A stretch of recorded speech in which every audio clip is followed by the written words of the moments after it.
Good afternoon. I'm Leslie London. I'm the chairperson of the Observatory Civic, and I'd like to thank Imam Rashid Omar for giving us this opportunity to speak to you about the campaign against the River Club development. I'm speaking on behalf of the Civic, but we are supported by a wide range of other civic organizations, COI groups, environmental NGOs who are opposing this development because we believe it's an example of the environment being for sale, and that the River Club approvals make no sense from the point of view of sustainable development.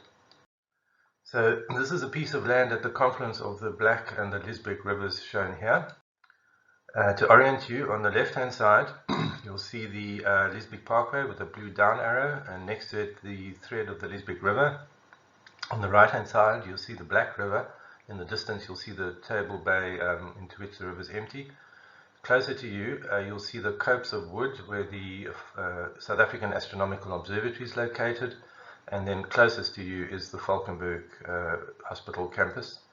And the River Club land is the land with the red highlights. So it's a small piece of 14.7 hectare land at the apex of the confluence of the Lisbech and Black rivers. But this is not any ordinary piece of land. It's land that carries huge historical significance for all of us, and particular significance for the Khoi, because it's the site of the first resistance against colonial intrusion, where the Khoi successfully defended their settlements against the predations of the Portuguese Admiral de Almeida in 1510, but were later dispossessed by the Dutch settlers, who displaced the Khoi from their lands by giving the land to farmers, the land that the Khoi had previously used for their herds. The subjugation of land, the subordination of the environment, the destruction of natural habitat, and the disregard for the spiritual importance of the river valley for indigenous people is a theme that has continued through to this present day, where we see Amazon, a company ironically named after one of the most treasured sources of biodiversity in the world, coming to take up residence on this. The piece of land on which the River Club stands was originally owned by the South African Railways. It was public land, and after a period of neglect was developed as a leisure resort for white railway workers as part of the Smuts government and other governments' upliftment programs for poor whites who had emigrated to the cities. This kind of social support for white workers was elevated to state policy under apartheid. There was no question at the time of any Khoi claims to land, given that white supremacy was the norm. The River Club building that you see here was constructed in 1939 to house the leisure activities. More or less a decade later, the existing Lisbech River was redirected east of the property through the construction of an artificial canal, which you can see under the bridge here on the Observatory Road, and that canal now carries the bulk of the Lisbech's water to meet the Black River at the Rappenberg wetlands. That has left the original course of the river intact, but requiring maintenance to ensure that the hydrological connection between the main river and its somewhat denuded continuation west of the River Club land is maintained. But the point is that the hydrological connection needs human action to keep it going, and it's been neglected by both the authorities and in fact by the River Club itself. Here's a newspaper cutting from 2013 where illegal works by the River Club on the riverbank led to a situation where the original river course is really mistreated, and that has enabled the chief planner for the River Club to claim in a municipal planning tribunal in September 2020 that the original river was nothing more than a neglected stormwater gutter. That the river is spiritually important to all Khoi groups has been reduced in the eye of the developer to a neglected stormwater gutter. In 2015, when the land was sold by PRASA, the Lisbech Leisure Property Pty Limited held a long-term lease to run a recreational centre on the land, on what was land zoned as open space. PRASA then sold the bare dominium to LLP for 12 million rand plus VAT, which is a price far below the market value for the land.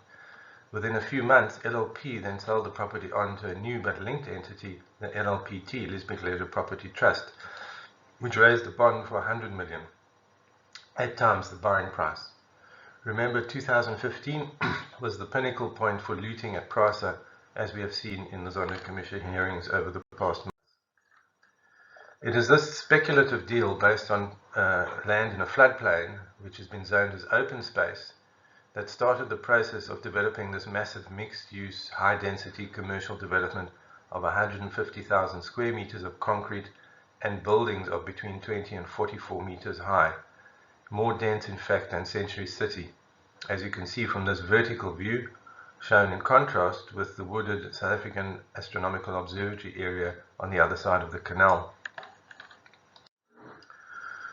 There were two steps to the approval needed by the developers, and one was to obtain a rezoning of the land from open space to permit this massive development, which is a function of the City of Cape Town, exercised by a body created under the Municipal Planning Bylaw called the Municipal Planning Tribunal, the MPT. The second was an environmental authorization under the National Environmental Management Act, which is administered by the Provincial Department of Environmental Affairs and Development Planning. And you can see how the decisions really speeded up over the last few years. From 2000 right through to 2021, it's been really one decision after the other in the last few years as it's been rushed through. The first draft scoping report under NEMA was released for comment in 2016. Amongst numerous concerns, the interested and affected parties, including the OCA, raised many environmental concerns, but also pointed out the land as being an important heritage resource rich in Khoi history. We've seen successive iterations of the report seeking environmental authorizations, but none of these dealt with environmental and heritage concerns. And in August 2020, the DEDP granted an environmental authorization to the developer. Despite multiple appeals, including an appeal from Heritage Western Cape, which is the competent heritage authority for the province, which stated straight out that the approval decision was unlawful because the proposal failed to meet the heritage criteria of the National Heritage Resources Act, and an appeal from the city's own Environmental Management Division, which expressed multiple concerns over violations of city environmental policies. The Minister rode roughshod over all these appeals and rejected them. The images on the right show the scale of the buildings that would be placed on the land. The rezoning application to the city was first submitted in August 2018 and was advertised for comment by interested and affected parties at that time. There were hundreds of comments received by October 2018. The developers pended their application for rezoning whilst the other EA was going on, but as soon as they had secured the environmental authorization in August 2020, the city convened a hasty special meeting of the Municipal Planning Tribunal to consider the rezoning. This is despite the fact that the planning bylaw permits the city to re-advertise an application if 2 years have elapsed and if new information is available relevant to the application. And both conditions applied here. The MPT did not consider new information about flooding to be relevant, nor the final comments of Heritage Western Cape declaring the heritage impacts incompatible with law. And after a token appeal process, the Mayor rubber-stamped the rezoning in February this year. But behind all the smoke and mirrors is the behemoth Amazon, whose new Africa headquarters will occupy 60,000 square meters of the development, looming over a Khoi amphitheatre, indigenous herb garden and cultural centre, which some Khoi groups have accepted as adequate recognition of Khoi history. But this is in exchange for irrevocably destroying the intangible history of the sense of place of this open space. Mysteriously, Amazon's presence as anchor tenant was not made clear until the MPT meeting in September 2020.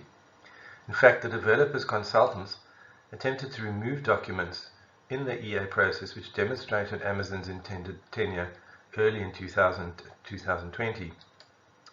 So what are the environmental issues at stake here? Firstly, the site is a floodplain. It floods regularly. The picture you see on the right is not uncommon. If you build in a floodplain, you're going to require massive earthworks to lift the land, probably by 3 meters or more. The very tall buildings will also require very deep foundations, not to mention the underground parking lots, for which Amazon has laid claim to 2,000 bays. This will have an aggravating effect on flooding that cannot be disputed. However, the developers' hydrologists claim that the increased flooding will be negligible. But the hydrologist modelling was based on sea level data rise that is outdated, 10 years old or more than 10 years old.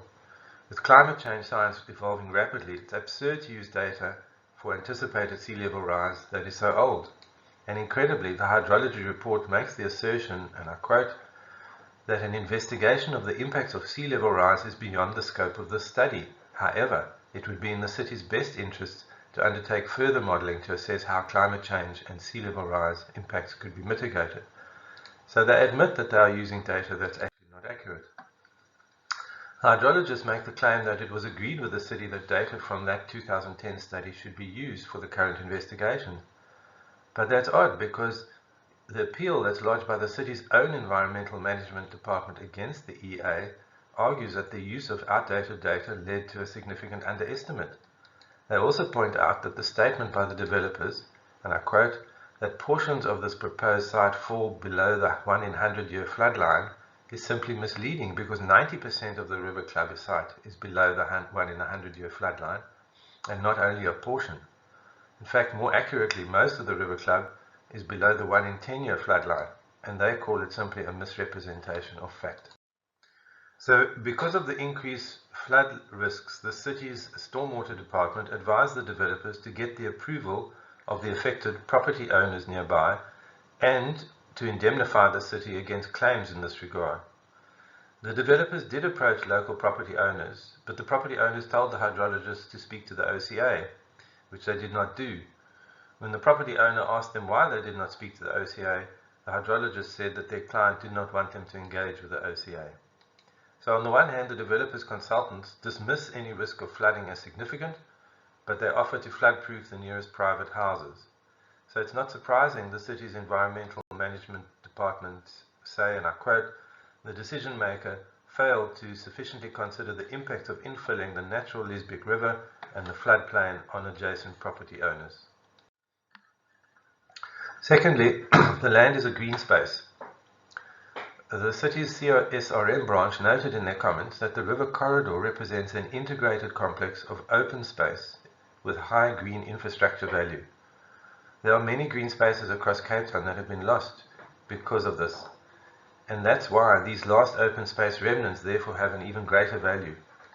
The fact that the River Club development will irrevocably change and reduce the green infrastructure and open space value as a whole is in contradiction to the city's own environmental management framework for the area, which lists the site as a structuring open space which forms part of the coast-to-coast greenway.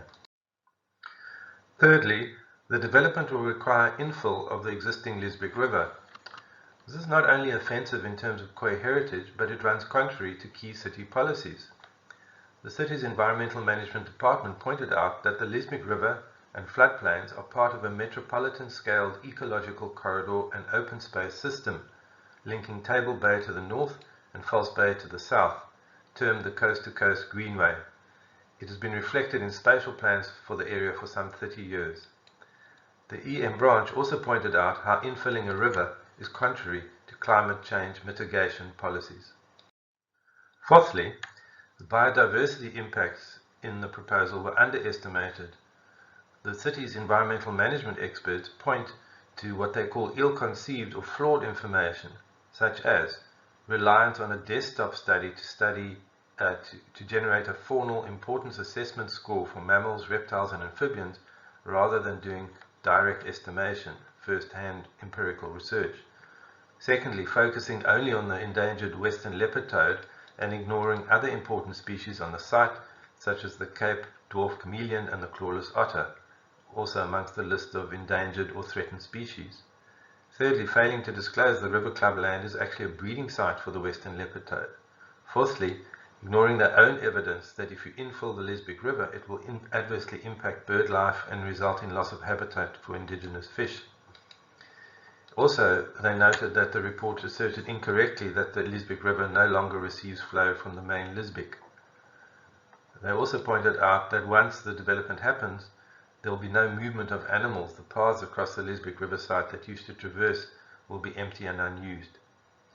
The EM department simply conclude the infilling of a natural river channel cannot be considered positive from an environmental perspective.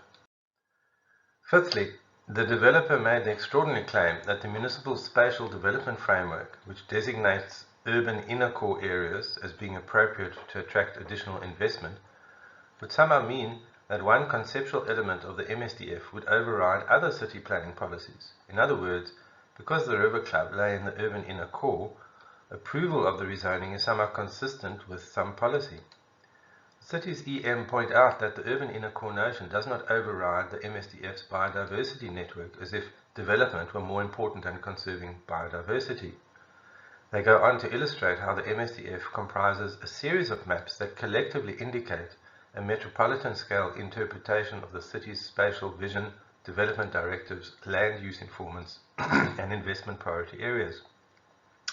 In other words, these should all be read as a collection of maps of equal standing rather than a consolidated spatial plan concept overriding all other layers of spatial informants. Sixthly, climate change resilience was not specifically addressed in this process.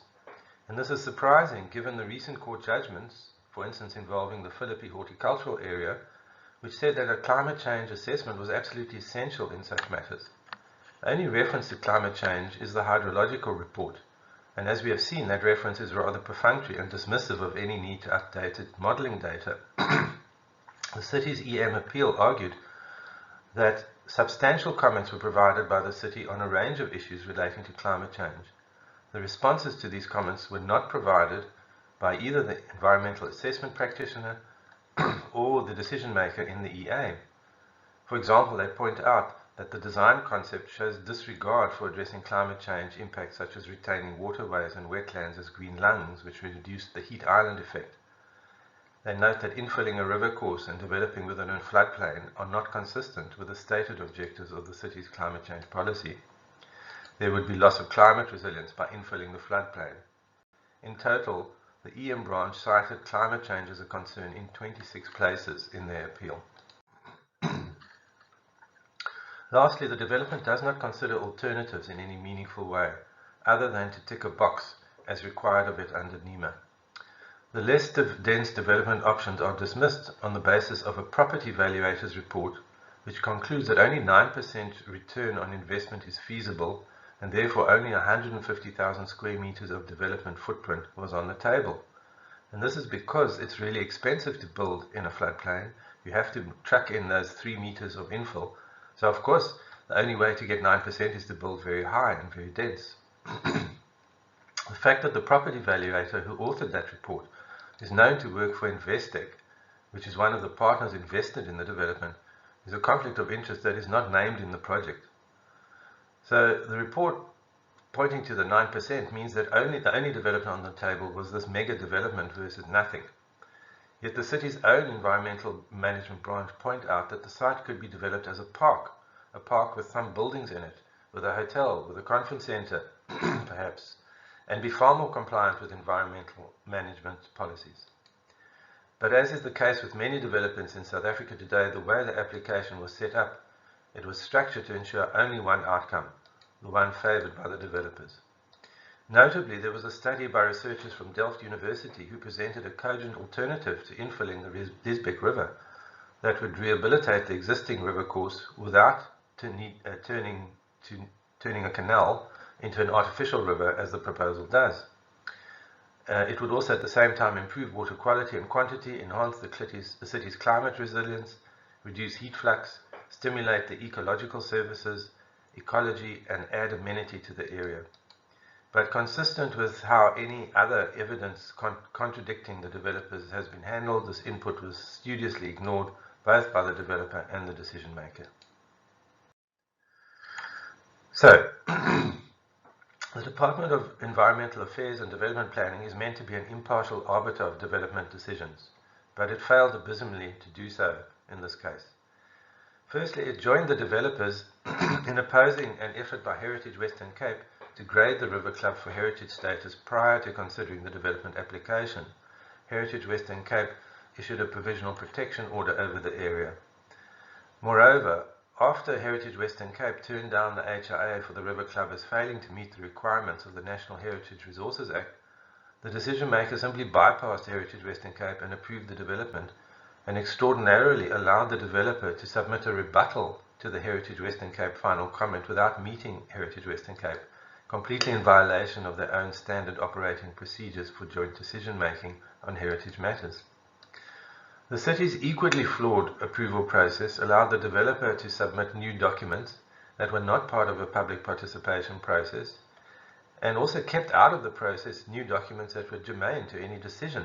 For example, Heritage Western Cape's rejection of the Heritage Impact Assessment. In our view, both processes were hugely biased and reflect the authorities' predetermined intention that the development should go ahead. The glee with which Amazon is being flaunted as the anchor tenant should alert us to ask questions of the city and the province as to what promises have been made to Amazon, a corporate behemoth that is well known for bullying governments to give them special deals. So, sustainable development is what is commonly known as development that meets the needs of the present without compromising the ability of future generations to meet their own needs. Typically, it includes a balancing of economic development, the environment, and the social needs of people. The environmental authorization, which approved the development, claimed that in line with provisions of NEMA, and I quote, "It is imperative that the triple bottom line argument is considered in a balanced manner and within its regional context, and that if this is not considered in a balanced manner, and if not evaluated within its regional or strategic context, it will result in significant cumulative negative environmental impacts and unsustainable development." Well, this is puzzling because the city's environmental management department used the same arguments but arrived at the opposite conclusion. They expressed their concerns that the regional and strategic context had not been adequately considered by the decision maker, and that there will be significant cumulative negative environmental impacts and risks.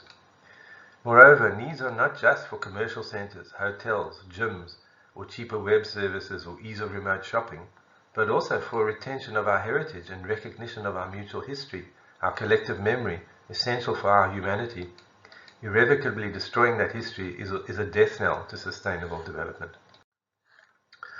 So now that we have exhausted all the administrative remedies, the OCA, supported by a coalition of more than 60 First Nation, civic and NGO groups, will take the rezoning and the environmental authorization on review to the High Court. We believe we have a strong case and will demonstrate why both decisions were flawed and why this development is hugely inappropriate and damaging to the environment, for heritage, and for our democracy. I thank you.